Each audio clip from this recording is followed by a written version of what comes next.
Oi, gente, tudo bem?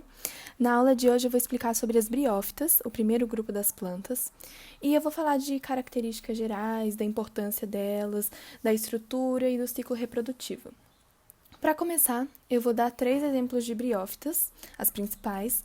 O primeiro exemplo são os antóceros, que estão aparecendo aí na tela para vocês. Depois, as hepáticas e os musgos, que é meio que a planta base que a gente vai usar na aula de hoje. Bom, falando de características gerais, as briófitas são plantas avasculares. O que significa isso? Significa que elas não possuem vasos condutores de seiva. Mas então, como é que elas transportam água e nutrientes por toda a sua estrutura? Elas transportam por meio de difusão e a água e os nutrientes vão passando de célula a célula, devagar, por toda a planta. Por isso que o crescimento delas é muito limitado, porque não daria para ter uma estrutura super grande tendo esse transporte lento desse jeito. Então, elas são plantas avasculares, têm um crescimento limitado, ou seja, elas crescem alguns centímetros. E falando sobre o habitat delas, elas vivem em ambientes úmidos e sombreados, sobre rochas, no interior de matas e em alguns ambientes aquáticos, já que elas dependem muito da água. E só relembrando, elas são plantas embriófitas. O que são embriófitas? São plantas que o embrião fica abrigado na estrutura materna. E elas são criptógamas, o que significa que as estruturas sexuais delas não são aparentes, não são expostas. Agora eu vou falar um pouco sobre a importância delas. As briófitas, elas são pioneiras no processo de sucessão ecológica. Então, por exemplo, quando existe um ambiente inóspito, ou seja, sem seres vivos, para os seres vivos começarem a colonizar esse ambiente, as primeiras plantas que aparecem geralmente são as briófitas. E isso é muito importante, porque quando tem algum lugar que sofreu algum processo que ficou inóspito, elas vão começar a introduzir as plantas para aquele local. Segundo, elas protegem o solo de erosões e assoreamento. E elas produzem oxigênio para a atmosfera, assim como todas as plantas. E elas também são usadas em produções medicinais. Elas têm propriedades anti-inflamatórias, antioxidantes. Elas são muito importantes por conta disso. Agora eu vou falar um pouco sobre a estrutura delas. E eu vou explicar de baixo para cima, da parte inferior até a parte superior. Para começar, eu vou falar sobre o rizóide, que é o equivalente à raiz, o cauloide, que é o equivalente ao caule, e o filóide, que é o equivalente à folha.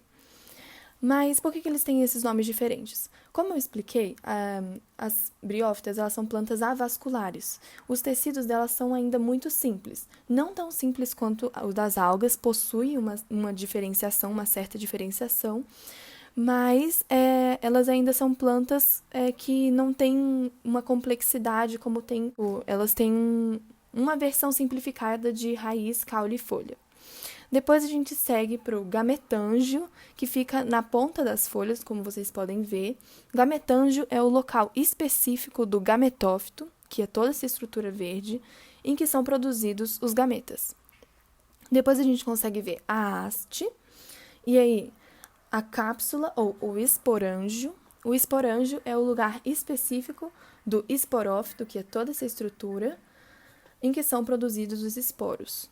Aí depois você consegue ver a calíptra, que protege o opérculo.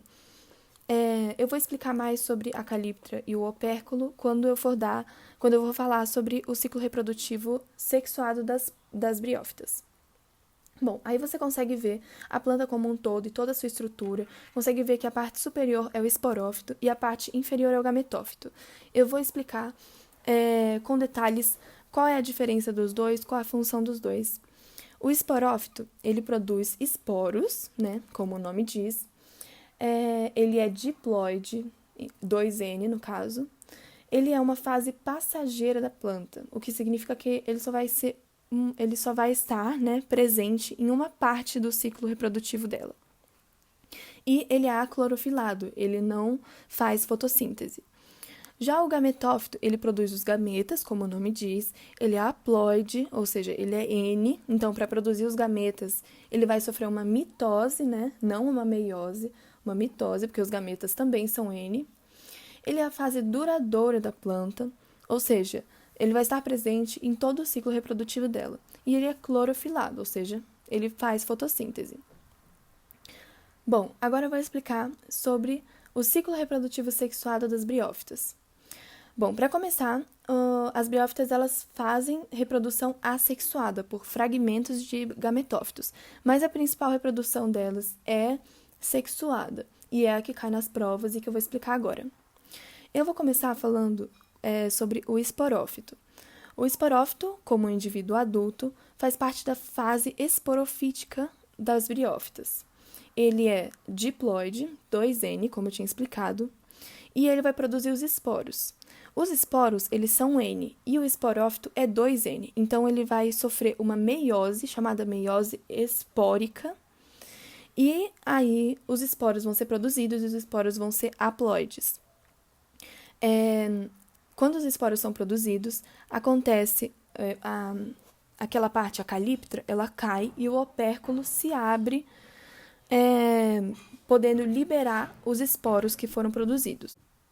Aí os esporos, eles caem no chão e se desenvolvem. E eles começam a se desenvolver como gametófitos, e eles, como gametófitos imaturos, são chamados de protonemas. Aí o protonema se desenvolve, formando os gametófitos.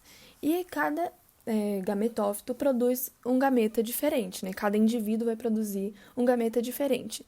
Vamos supor que esse indivíduo produza gametas masculinos. A estrutura, né, o gametângio que produz gametas masculinos é chamado de anterídeo, né? Essa parte aqui, essa estrutura. E o gametângio que produz gametas femininos é o arquegônio. Então, praticamente, isso é um nome específico para cada gametângio. Então, o anterídeo ele vai produzir anterozoides, que são o gameta masculino propriamente dito. E o arquegônio vai produzir a oosfera, que é o gameta feminino. Beleza. Agora, essa parte do ciclo é muito importante porque mostra que as briófitas ainda são muito dependentes da água, principalmente por conta do ciclo reprodutivo delas. Por quê? Porque a água vai precisar cair sobre o anterídeo, carregando consigo os anterozoides, até cair sobre um arquegônio, e aí os anterozoides que estão na água vão fecundar a oosfera.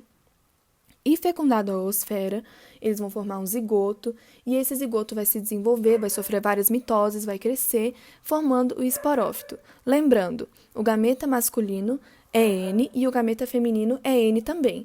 E aí, quando há a fecundação, forma o zigoto, que é 2N. E o zigoto vai se desenvolver no esporófito, que é 2N. Outro detalhe muito importante. Lembra que eu falei que a água ela cai sobre o anterídeo, carregando o anterozoide, e aí ela depois cai sobre o arquegônio, fecundando a oosfera? Então, a fecundação ocorre na estrutura feminina, ou seja, o esporófito vai crescer e se desenvolver apenas na estrutura feminina.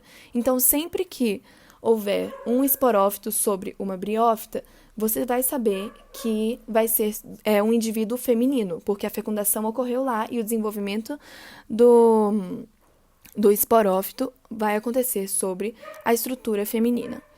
Basicamente, esse é o ciclo das briófitas de forma bem detalhada.